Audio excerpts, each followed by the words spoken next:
Hello, everyone. Welcome to another edition of the Livin The Dream video and audio podcast. My name is Rishi Barran, and the whole goal of this is to focus on Full Sail University graduates from the Dan Patrick School of Sportscasting and track their success from the beginning to where we hope they're going in the future. And that's why we call it Livin The Dream. We'll answer our three big questions. Where did the dream start? What's it like living the dream? And where do you hope the dream takes you? So over about the next hour, I'm going to have the pleasure of doing that with someone who I've known for a long time. In fact, he's one of the first people I met the day that I came in for the first time to Full Sail to meet some of the students. And that man is Chris Burns, Burnsy, as he is known far and wide.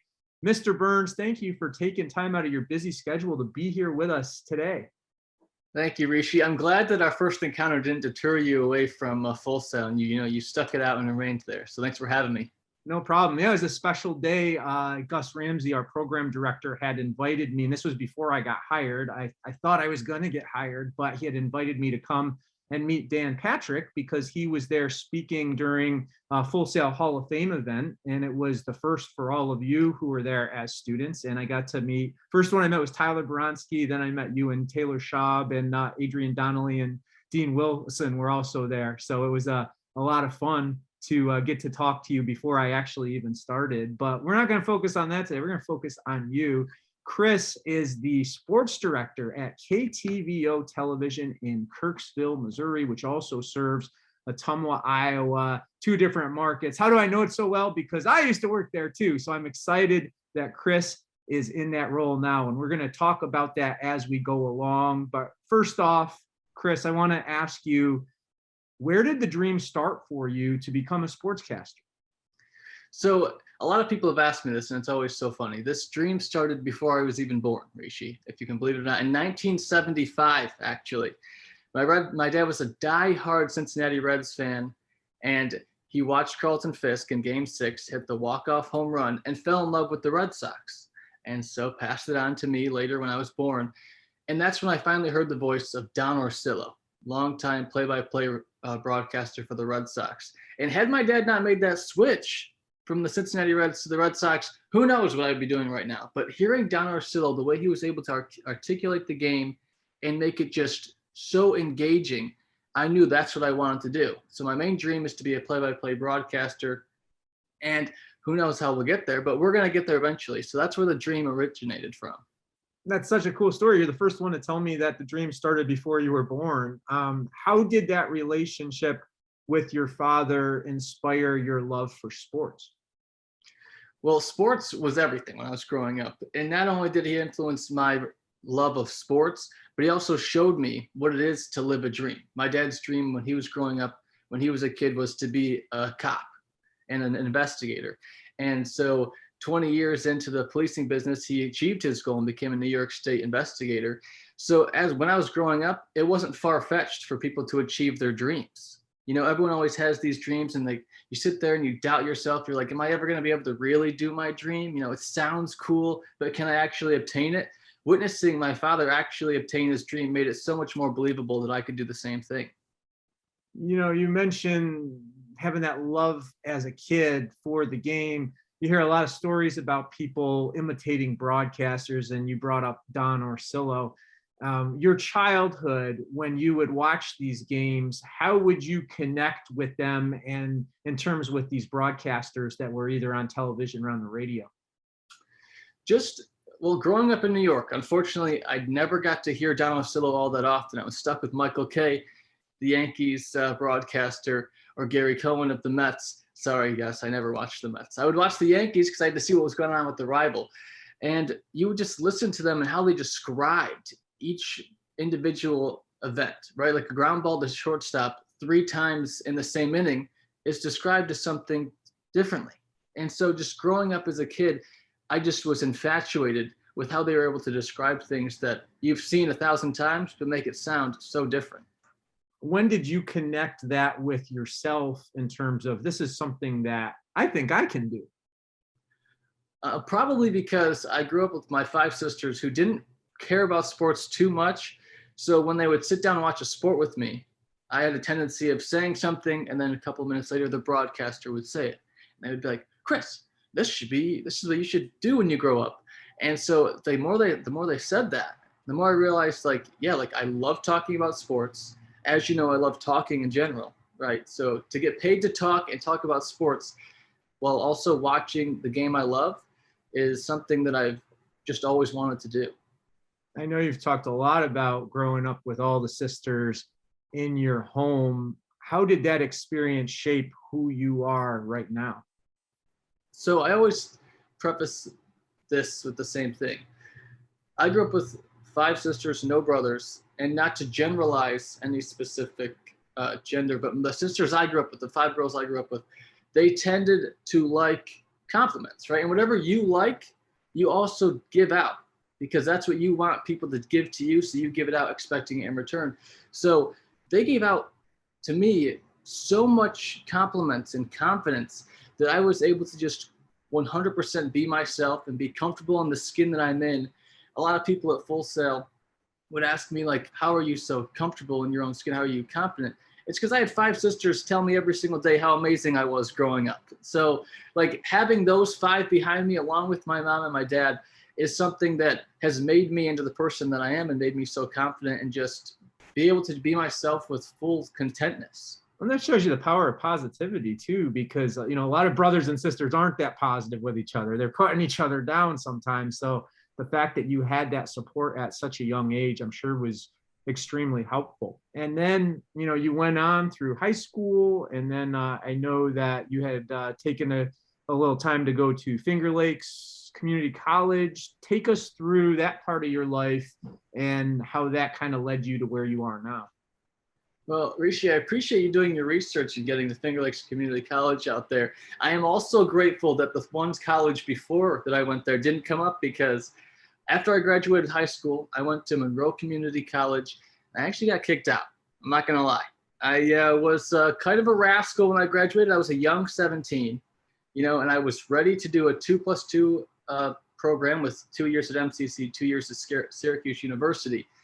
And I got ahead of myself. I was, caught in the bright lights of being around a bunch of guys for the first time, because I only grew up with sisters. So there we are, like having fun. Studies kind of took a back burner. And then I got the old heave up.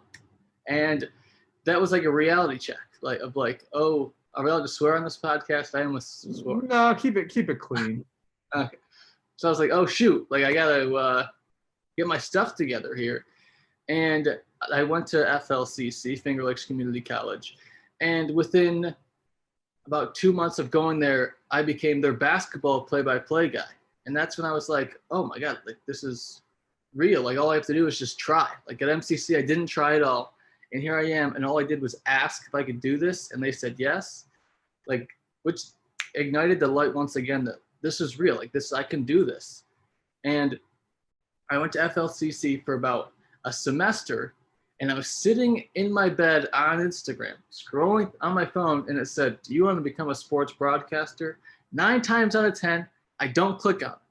But for some reason, I clicked on it this time, and it took me to a link to Full Sail. And then, no joke, less than 3 minutes later, somebody called me. A Full Sail called me and talked me into the Dan Patrick School of Sportscasting. And there I was at, let's see, like 20, I think, 20 or 21. And I walked down to my parents, and I'm like, hey, I know I'm going to FLCC right now, but I'm going to Florida, and I'm going there in less than a month. That's so cool. And I can't wait to chat about that in just a moment. But I do want to touch on something you just said a minute ago, which was how you had this moment at Monroe where didn't work out for you, and it just was a kind of a road bump that you had to go through. And I think those are the moments that shape us in our lives, are when you come to that path, things aren't going well, we got to decide how to react to that. What did you learn from that experience? I learned that, well, there's a lot of things I've learned from that experience. One, you have to be able to forgive yourself, right? If you make a mistake, the hardest thing to do, everyone thinks that everyone else is going to be judging you. The first thing you have to do is forgive yourself. Until you can forgive yourself, then it doesn't matter what anybody else thinks. you have to think highly of yourself in order to achieve greatness, I believe. So if you sit there and you think negatively about yourself, that's not going to benefit anybody. But as soon as you let go of your past, because that's exactly what it is, it's the past. And you have to accept whatever you've done to up to today. And every single day is a new day to make whatever you want happen. So as soon as I forgave myself, it became a lot easier to deal with like the naysayers that in your small hometown of Livonia, New York, they're like, oh gosh, Chris Burns, graduating class of 2014, was kicked out of college. Everybody knew. It becomes a lot easier to ignore all that once you've forgiven yourself. And once you pick yourself up after something which seemed at the age of 18 so detrimental to my future, like you would have thought, I thought my life was over. Like at 18, getting kicked out of college, it felt like, holy cow, I'm going to have to go work at McDonald's for the rest of my life because I can't do this anymore. But you can pick yourself up and wipe yourself off and continue towards whatever you want to do. You sure can. It's funny that you bring that up. I didn't have anything quite like that happen, but I had something that I dealt with in college that wasn't necessarily a shining star moment for me. And my mom, when I came home, I obviously told her about what happened. She used to laminate like work of stuff that I had done. And she laminated like the good stuff on one side, and then she laminated this picture from this incident on the other side and say, see, now you see both sides of it. And what are you going to do from learning from both parts of it? So that was fun.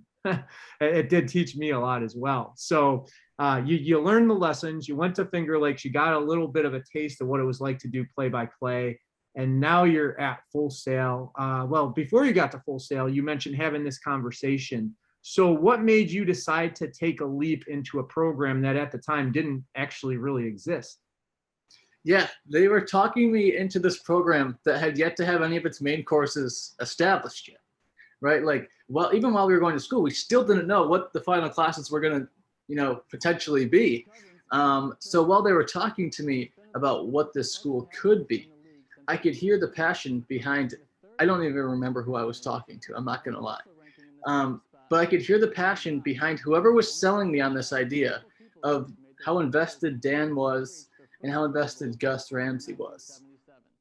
And hearing them say that Dan was going to have his name on it, and somebody who I'd never met before, and Gus Ramsey, who worked at ESPN, was going to be, on the ground, hands-on, making this into what it is, or what it would be, I was just sold. I'm not good at the fundamental college, Rishi. I can't sit there and read books and take a bunch of notes. That's not my style. Like the way they taught you at Full Sail in such a short period of time to get a 4-year degree was one of the main attractions of why I wanted to go there.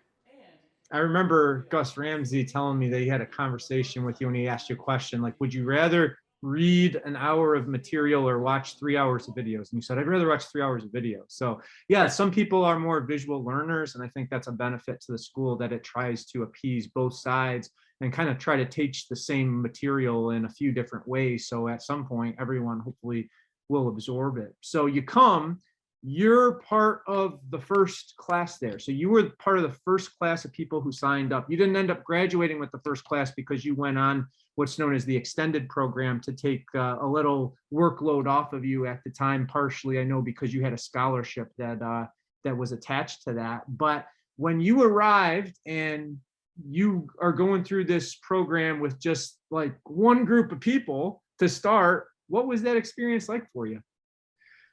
It was awesome. It was awesome. And it was just such a whirlwind. I'm from upstate small town New York, and I make the move 17 hours and 58 minutes to Winter Park, Florida, where I had, in all the schools I went to in New York, maybe 25 kids in each class. In college, Rishi. In college, there was only 25 kids. That's how small it was up there. And now you come here, and the first 4 classes at Full Sail are for every student on campus. So you're in classes with potentially like hundreds of people. So it was a huge turn of events. And then you had just us 4. I remember you had Tyler, Adrian, Taylor, myself, Dean, and Clay Brower was actually another one of them. And there we were, just the 5 of us being like, yep, here we are, the Dan Patrick School of Sportscasting students, and no one else in there knew what They were like, what? When did that program start? And we're like, today. It started today. So it was wild. It was a lot of fun. Such an interesting path that you took, and you made the most of it. We're talking with Chris Burns, the sports director at KTVO Television in Kirksville, Missouri /Tumwa, Iowa. And Burnsy, one thing that stood out early on was you were able to make a connection, a deeper connection with Dan Patrick himself, more than just about anybody. How did that connection start for you, to the point where when he was asked on his show at one point who his favorite student was, he said you? I think there are a couple of things that play into that. One, if you went to Full Sail at the time I went to Full Sail, then you knew that I wore a suit almost every day when somebody important was coming to the school. And I just felt like it was really important to represent myself well. And the first time meeting Dan, I know a lot of students chose to go a different route, which to each their own. I'm not here to judge. You can do whatever you want. But for me, I personally thought, this guy's name's on the school. He's invested a lot into us.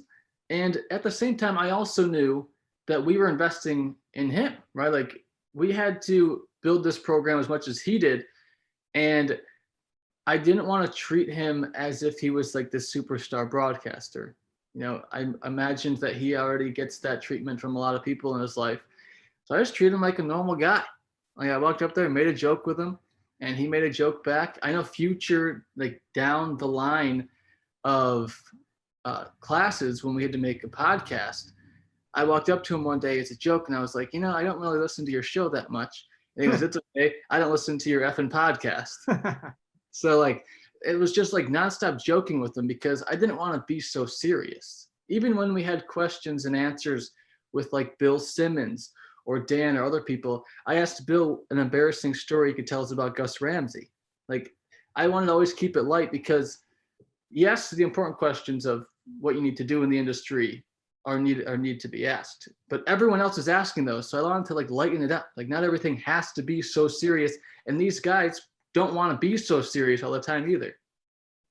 Good stuff. Yeah. And I know Dan went to bat for you a couple of times for your job. So that connection paid off. But that just shows you the little things matter, right? Something as simple as, I'm going to wear a suit when someone important is coming, that made an imprint on his mind, much like when we talk about, send thank you notes and things like that. The little things matter, and that can't be emphasized enough.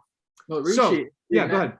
They matter so much that in that clip that you mentioned of Dan mentioning me on his show, he said, Paulie asked him, is there one standout student? He said, yeah, Burnsy. And the first thing out of his mouth was, he always wears a suit and tie. So that's the first thing he remembered about me. And then he said a Patriots fan. But the first thing he mentioned was the fact that I always wore a suit and tie. So that clearly made an impression, which is why I think that, if you want to represent yourself well in a different aspect of everyone else, because some people wear jerseys, which is fun, but the suit and tie for me was always the way to go. Yeah, and that was funny when he said that. I'm like, he never wears a suit and tie, but you're right. When important people come, you did, but then you were wearing the jerseys the other day. So I thought it was funny that's how I remember. You're like, when does he wear a suit and tie? I don't remember him doing that much, but certainly you made your mark with that. And another place you made your mark was with the Rollins broadcast. I don't know if you have the record, if you set the record, if you still hold the record, but I know you called a lot of games. I know you want to do play-by-play. You mentioned that earlier. What did that experience give you that's helped you moving forward with your career? Going forward, Rishi, you have to know that I am indeed the record holder. Okay. I went through all the games when I was still in Florida and counted every single game I did. And I have the record that far exceeds anybody else's. And now there's so many kids at Full Sail that they'll never even have a chance to. So, and what is that record? If you are so good at your bookkeeping to know what that is, how many games was? Rishi, I have the booklet over there if you want me to go grab it and see. No, that's cool. Okay. No, okay. What was the question? I forgot what the question was. How did that experience help you in terms of building the skills you want to be successful with? One of the most important skills I believe to have is ad-libbing. And play-by-play is pretty much 3 hours straight of ad-libbing. There's no script. You can kind of tell the story of what's happening, but an injury could all of a sudden happen. And you have to talk about that. Or, I remember this one Rollins game I did with Mike Warren. We were hyping up this pitcher in the first inning. He gives up 6 runs and gets taken out. And we were like, okay, well, there goes all the information that we planned on talking about. So the ability to adapt to each situation and ad lib is one of the 2 most important qualities I think any broadcaster can have, along with the fact that you can have piles and piles of research before you do every game. So you should never be caught off guard in any single moment that you are on air. And you built relationships and made people proud, not just within our school, but I also know at Rollins, people like Alicia Shuck, the head coach of the women's soccer team. That experience overall, building those relationships, what did that mean to you to take it further than just, hey, we're calling the game today? I loved it. I think that, once again, they're athletes, but they're the same age as us. Like, we want to be professional in every aspect that we ever work in.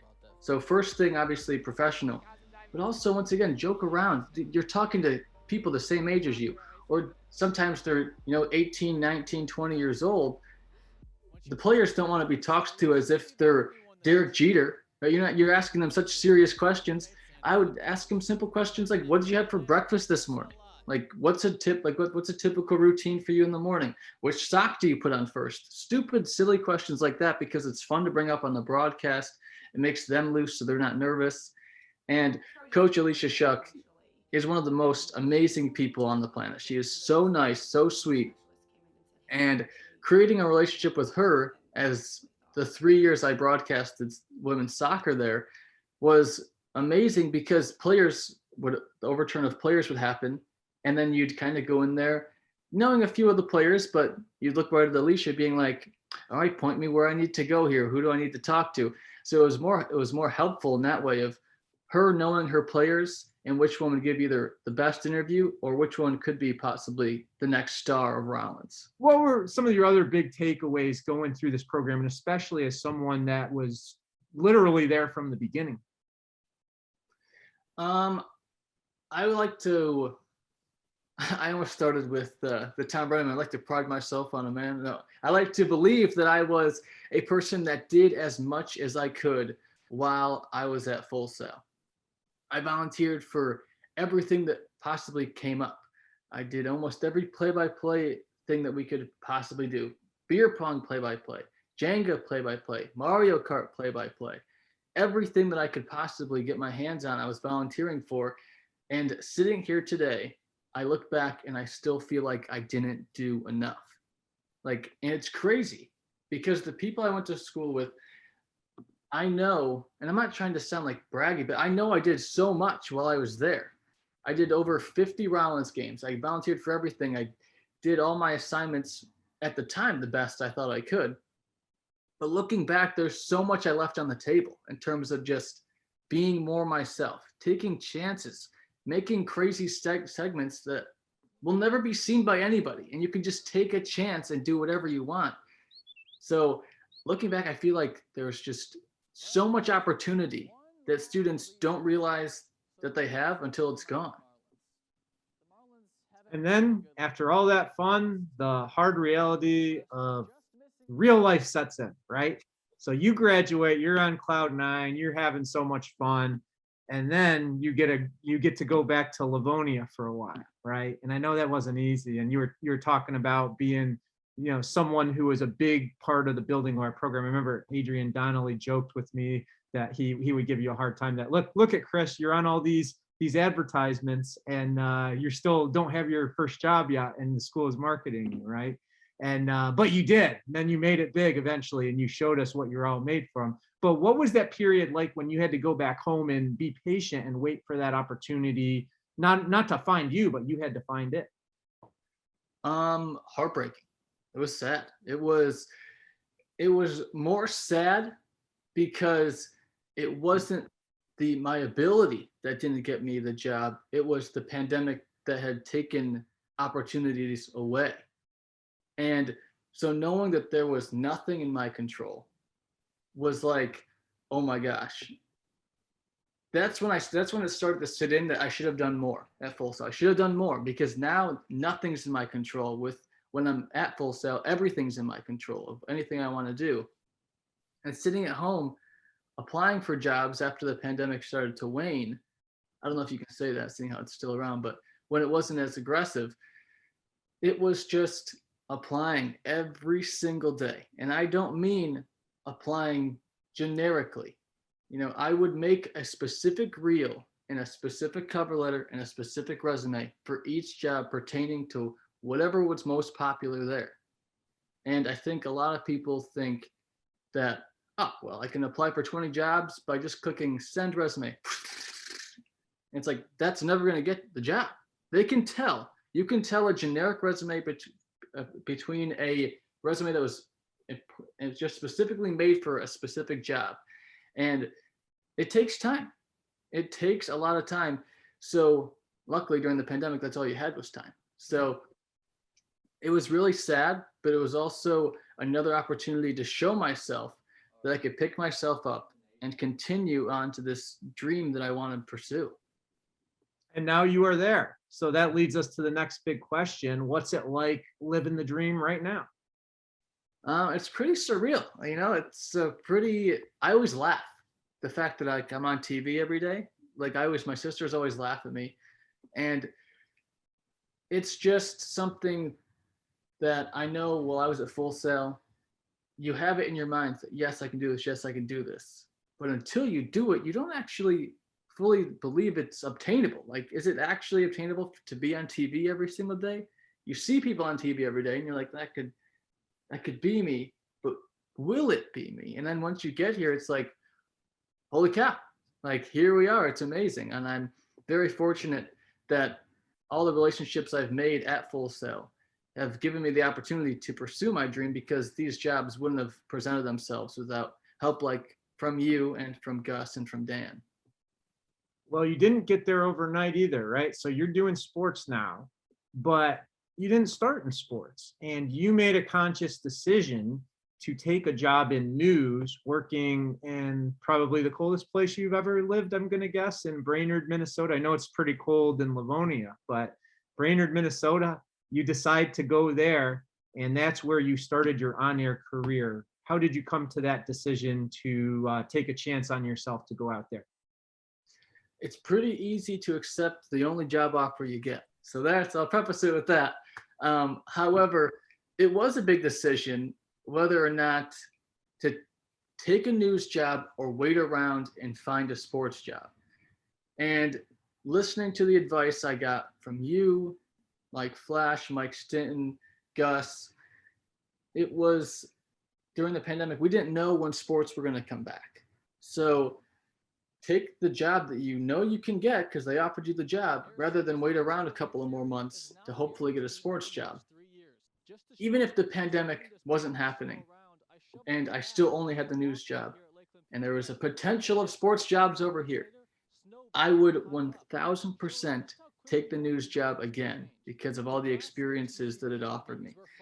I mean, the fact that you were on TV every single day, you were doing whatever story you wanted to do. There's so much freedom at this station, Lakeland PBS, that I started at.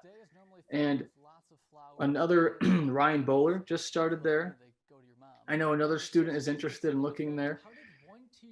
Probably 7 or more students have reached out to me regarding Lakeland PBS. And I'm not going to point out who, but some of them I can just tell aren't serious about entering the news world because they want to be in sports, and they think oh, I'll just apply for it. It'd be cool to get the offer, but I'm not actually going to make the move to Minnesota. Then why do it? Why do it? This industry, you're never going to find a job that's the dream job you want and in your hometown and in the field you want it to be in. If you do, then by all means, congratulations, but that's few and far in between. You're going to have to move. You might have to change what you do. And I made the choice to move, coincidentally, Rishi, the same exact distance from Livonia to Winter Park was Livonia to Brainerd, Minnesota. Wow. Went 17 hours, 58 minutes to Brainerd, Minnesota to change what I wanted to do, which was pursue sports and get into news. And you had some great mentorship there from your news director, Dennis, who I know means a lot to you when you get to your first job, how important is it to find someone that you can learn from on a daily basis if that person does exist where you are? It's crucial because to me, I have this written down because I didn't want to forget to say it. When you first start at your job, you're going to just, I would believe, try as hard as you can because you want to make them realize they made the right decision. And as you continue with your job, sometimes becomes easy to slow down and hit the brakes and not go as hard as you can.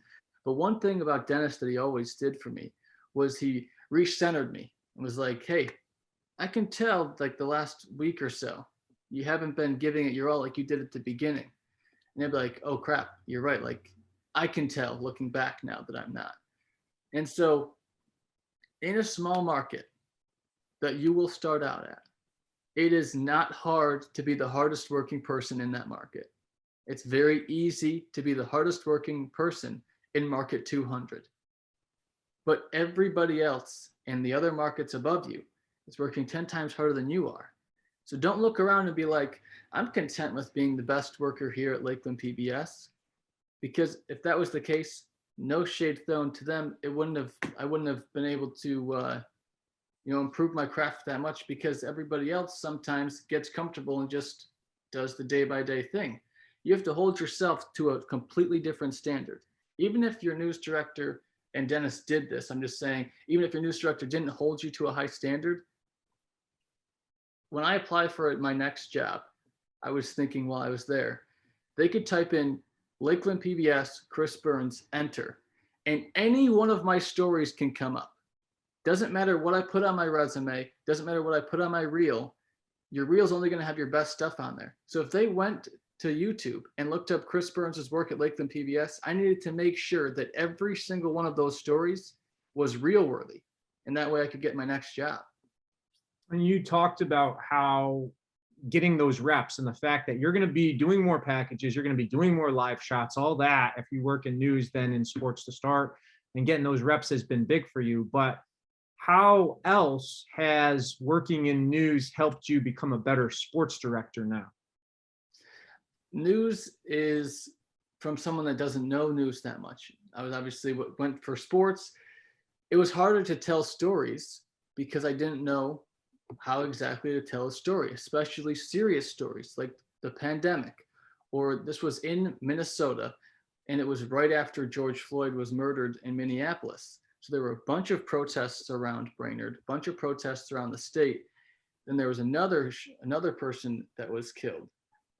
And so you had all these serious topics that I was so unfamiliar with covering that you had to learn how to tell a story, obviously unbiasedly, but who are the people that will provide the most insight in this story?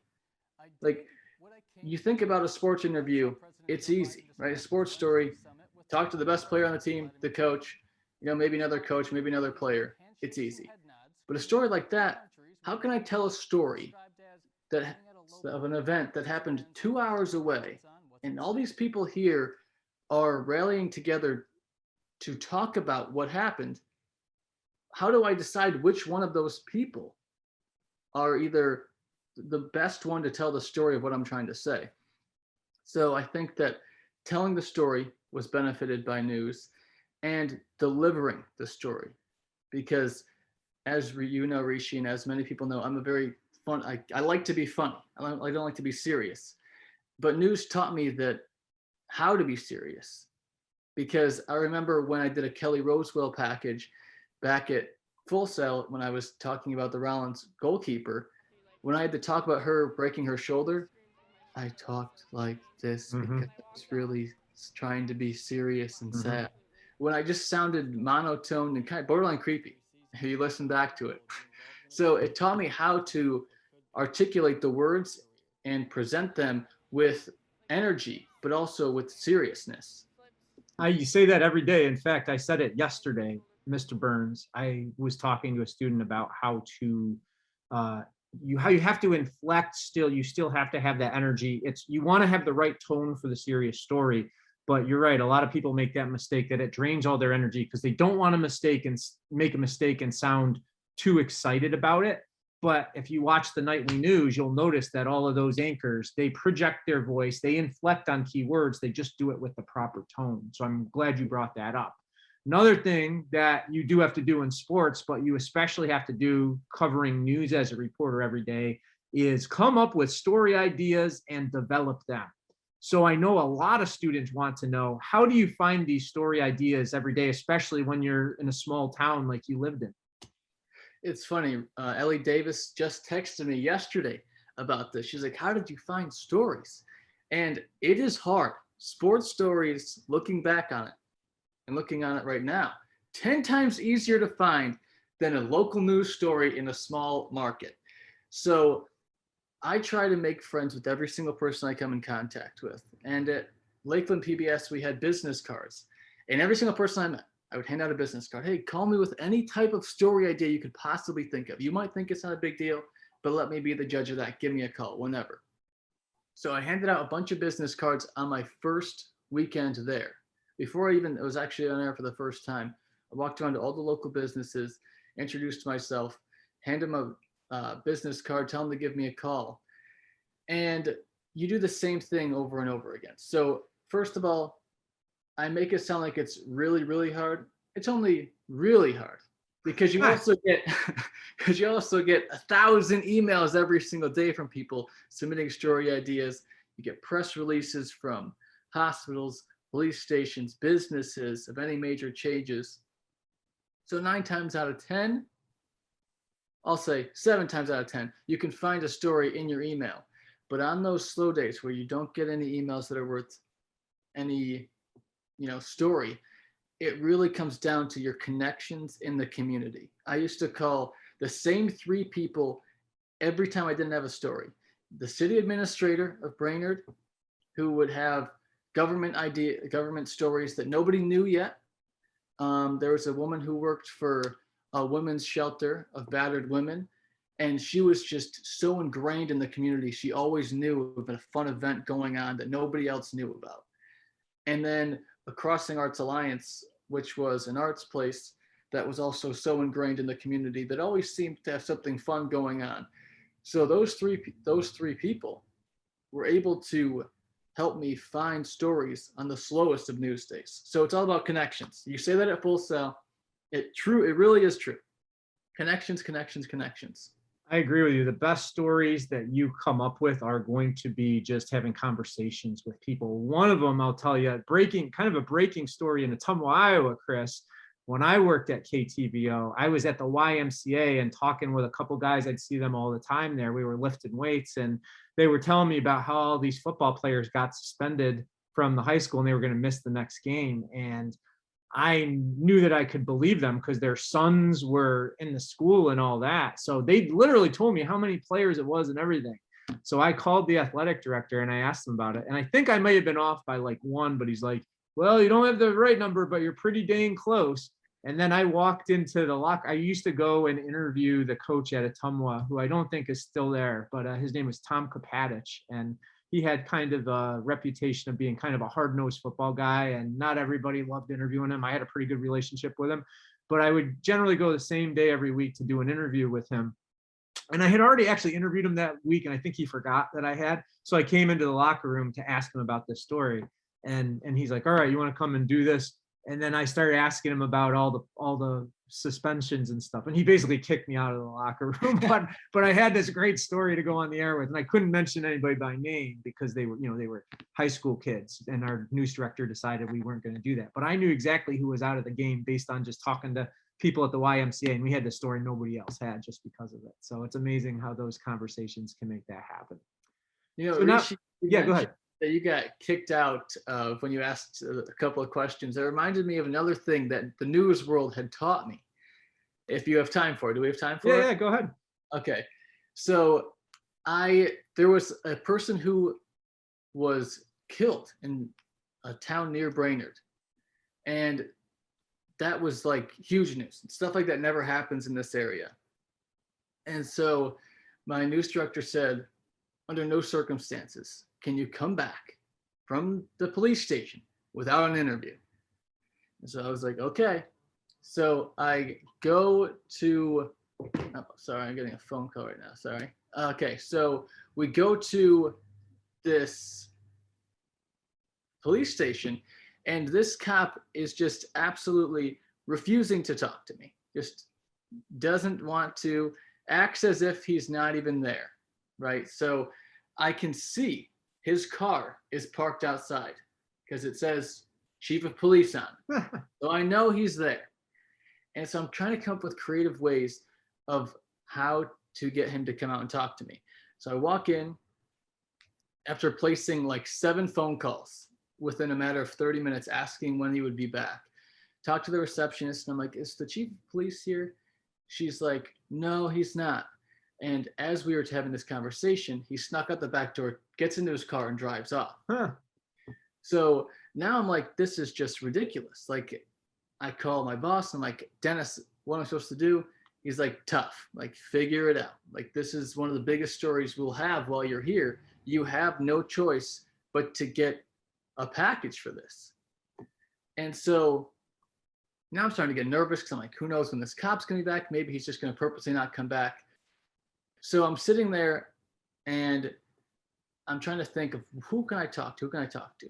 I decide, you know, the neighbors of the person I could go talk to. I go try them. They're not home. I'm like, oh gosh.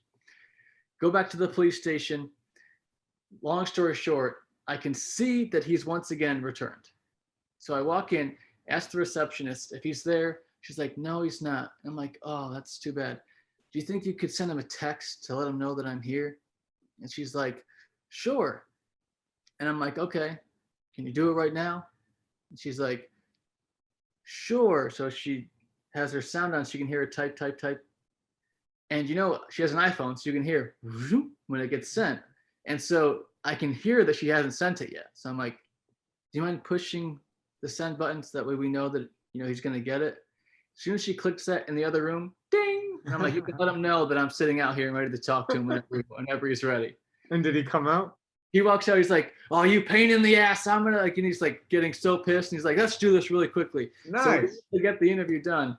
So just never take no for an answer. For anyone that doesn't want to do an interview, at the very minimum, especially police officers, just ask them to read the press release that they had emailed you. So never take no for an answer. That's a really good thing. Just, I never thought about that. Read the press release. At least you get them on camera saying it. Good stuff. Yeah. And well done. You didn't take no for an answer. You got your on-air sports job that you were looking for. You know, it took you a little time, but now you're there. What do you enjoy most about your new job? Let's see. There's so much, honestly. Doing sports every day, right? Like that's probably that's the biggest thing. I finally get to do sports every day. But I probably enjoy the freedom. Again, I had it at Lakeland PBS with news. I also have it here with sports. There's so much freedom in whatever I decide to make this sports department that it makes it so much fun every single day. Like today, I don't know what I'm going to do, but I'm going to make sure something's different from yesterday's show. Being able to talk about sports every single day is something I've tried to do, Rishi, for the last 2 years since I graduated in March of 2020. You know, so you mentioned what's it like living the dream. I hadn't lived the dream till I got here. So I've only been living the dream for a month, and I got to tell you, it's pretty good. I remember when I first went there and how cool it was to just be like, wow, I have this open canvas of a sportscast. I can do whatever I want with it. And it was really like a liberating feeling and one of the best feelings in the world to know that I was doing exactly what I wanted to do. The hard part is you're in a new city, and again, small community, you know, pretty rural community where you are, where you don't really know the teams, you don't know the people and all that.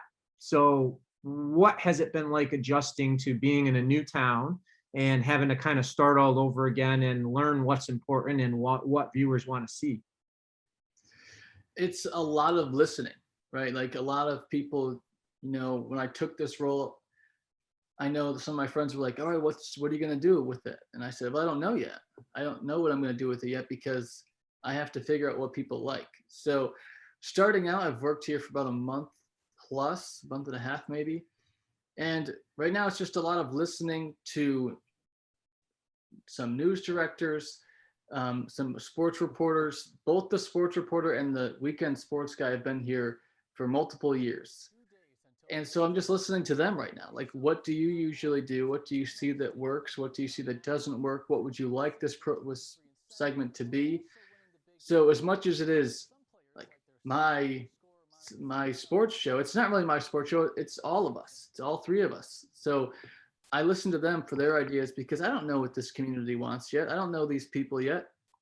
So I have one guy, Kalen McGee, who is amazing. He's been able to help me so much with just learning people's names, learning which sports are most popular, learning which schools we need to cover more. So to be as successful as I've been here, it involves a lot of listening rather than just trying to do everything you want to do.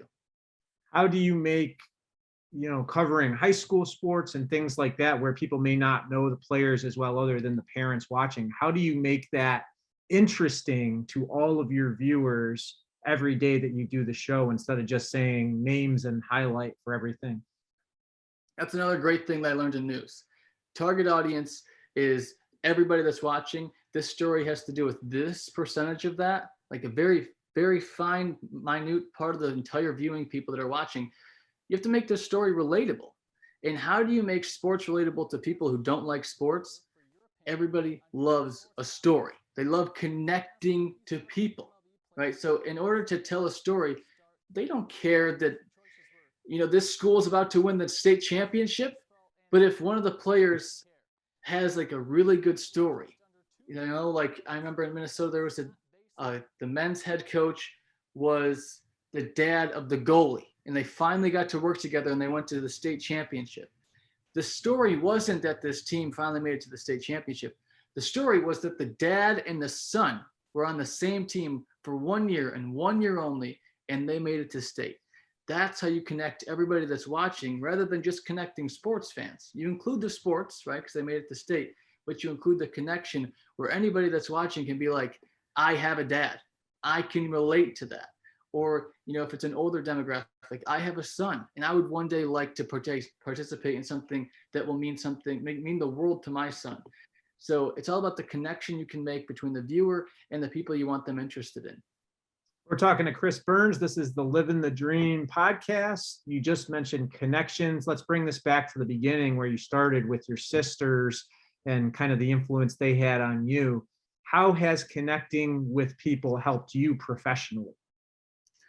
Oh gosh, it's helped me with every single aspect that is in this business. Without the connections that I've forged, I would have minimal friends from Full Sail and I would have no job, right? Like every single thing in my life right now is in the result of some connection down the line somewhere. Like connections are the most important thing, I think, in the world. Like without knowing someone to just better yourself as a human being, knowing somebody that could connect you with somebody that can connect you with three people down the line that can get you a job. Every connection I established at Full Sail, I still try to maintain.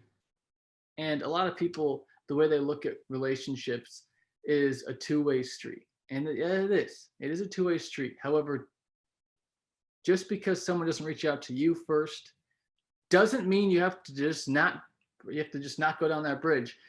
Every single person that I met at Full Sail, I don't care if they text me 100 times or text me 0 times, I will purposely reach out first just to keep that connection alive, because somewhere down the road, that connection is going to be useful.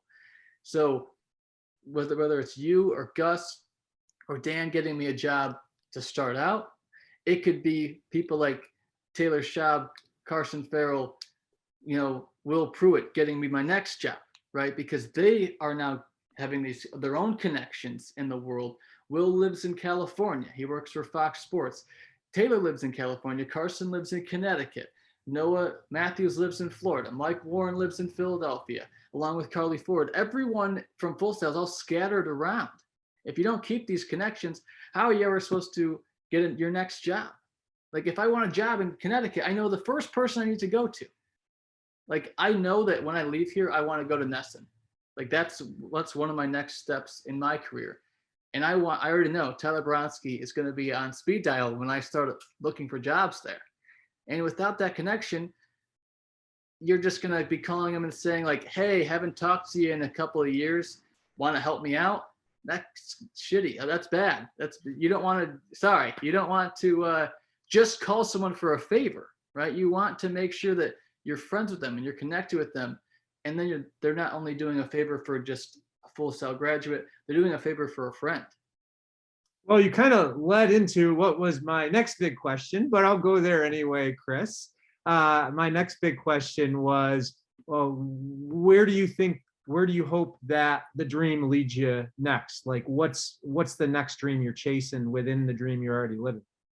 So my dream ever since I was 10 years old was to be the play-by-play broadcaster for the Red Sox on NESN. It's adapted a tiny bit. Of course, that's still up there, but NESN is also doing a lot of more new shows. Like Tyler Bronski is part of a new show. And I think that there are a couple of other ones that I find really interesting. They do NESN at night, where it's like the mix of sports highlights, but also like a funny late night show. So I find that interesting. So I know I need to get back to the Northeast. I am not meant for the Midwest, Rishi. It's too cold here. It's not for the faint of heart, especially now that I'm in Missouri. It's windy nonstop. I'm very light. I get picked up. I just get blown around. You act like that doesn't happen in the Northeast. All those things happen in the Northeast, Bernsey. Rishi, it was -60 in Minnesota. That doesn't happen in the Northeast, okay? Oh, God. But no, next step, hopefully going back to the Northeast and hopefully at NESN or something along those lines in Boston, pursuing a team that I have fallen in love with at a very young age. Awesome. So what you're doing now, how is it preparing you for whenever that next step is? Every single day I have to produce and create the entire show. And I think that with that experience of just getting reps on camera, I know that people at Full Sail and teachers at Full Sail say, you'll get better with reps, you'll get better with reps. And as you're sitting there as a student, you're like, oh my gosh, like, yeah, I get it. Like, you know, Mark Condren just told me the same thing last month. Mike Flash told me the same thing. And it almost gets redundant to a point where you're like, I don't believe it. I don't believe all these teachers, like Gus is like in their ear whispering, say reps is the answer. And that's what it feels like, but it's true. I cannot express how much reps have improved my ability on camera, just because you get so much more comfortable each time you do it. So getting more reps obviously will help me better pursue my next goal, producing my own show, and, you know, dealing with the actual sports world and trying to figure out a way to present it in a different way than anybody else is presenting it. I know one Full Sailer is in my viewing area, Jake Rongholt and Quincy. We have overlapping markets. And we went out to lunch one day together, and someone recognized both of us. And I told that person, don't watch his station, watch out. And what a moment, huh? I know, it was pretty awesome. But at the same time, I was thinking to myself, competitively, I'm not gonna lie, I need to do something better than what Jake's doing, so that way they feel obligated to watch my station over his. We both go on at the same time, we'll be talking about the same thing. How can I make my show better than his, so that way they decide to turn on the red-haired, funny-looking dude over Jake? So if that isn't bringing things full circle, I don't know what is. That's such an amazing moment. Yeah, he told me about that. He told me you guys went out for a steak, so that's all good. So, all right, let's get to, we're running low on time now. Let's get to what I call the dream sequence. So what this is, it's rapid fire. So you got to give me quick answers, okay? I'm going to ask you 7 questions. They all have to do with dreams, and I'll explain some of them, but for the most part, just give me those answers, okay? So first dream sequence question. Your dream hockey goalie. And what I mean by that, I know you're a big hockey guy. You could give me the glove of one guy, the skates of another, the size of another guy. So what would put together the dream hockey goalie for you? Okay, I'll take the glove of Andre Vasilevsky. You know, I hate to say that because I hate Tampa Bay. I'll take the butterfly ability of Tim Thomas. I know people are going to be like, you didn't take Hasek. I know. I'll take Tim Thomas as a Stanley Cup champion. And all the rest of it, Tuukka Rask, because Tuukka Rask is my favorite Boston athlete besides Tom Brady of all time. All right, we'll keep it with Boston for the next question. Dream Red Sox 5-man rotation. They can be any past or current Red Sox in that rotation. Wow. Cy Young, obviously, is the ace. Pedro Martinez. Kurt Schilling. Oh my gosh, this is tough. Well, you got three. I'll take Babe Ruth in there for this one good pitching year. People think that he was this great pitcher. He was good for 1 year, but I'll take him for that 1 year. And Dennis Eckersley. Awesome. I like that. Well, X in the Hall of Fame. He's got to be, right? He is. Yeah. So that's 4 Hall of Famers and a bloody sock. So you're good to go. Well he done. Should be in the Hall of Fame, but he's so political. Yeah, he still could be, but he's running out of time, right? He's I can't remember exactly how many years. But. All right. We should have Dream Buffalo wings since you're from where you're from, but I know you don't like wings. So Dream sandwich to be named after you. So if in Kirksville, Duke Min's gonna make a new sandwich. It's the Burnsy. What's gonna be on it? Now, people ought to know before I make my sandwich that I'm not a rabbit. So I tend not to eat any vegetables or any roughage, things like that. So it would have to be a predominantly meat-filled sandwich. So I'm going to take a sandwich that already exists and just rename it. You know, a French dip with roast beef, provolone cheese, and au jus sauce. That's my jam right there. Any type of sandwich, I would pick that one over all of them, and I just rename it. You know, is that allowed? Am I allowed to? Yeah, you should probably put some other ingredient on to get over the top, like wing sauce or something, which you won't want. But. I don't like any. All right, fair enough. Dream interview. If you can interview one person, who do you want to interview? Dream interview. Don Orsillo. I like it. All right. Well, this kind of is the reverse of that, but dream color analyst to work with. You're doing play-by-play. Who's your analyst? Sam Guzman. Run it back. We did the Sunshine State Conference Championship.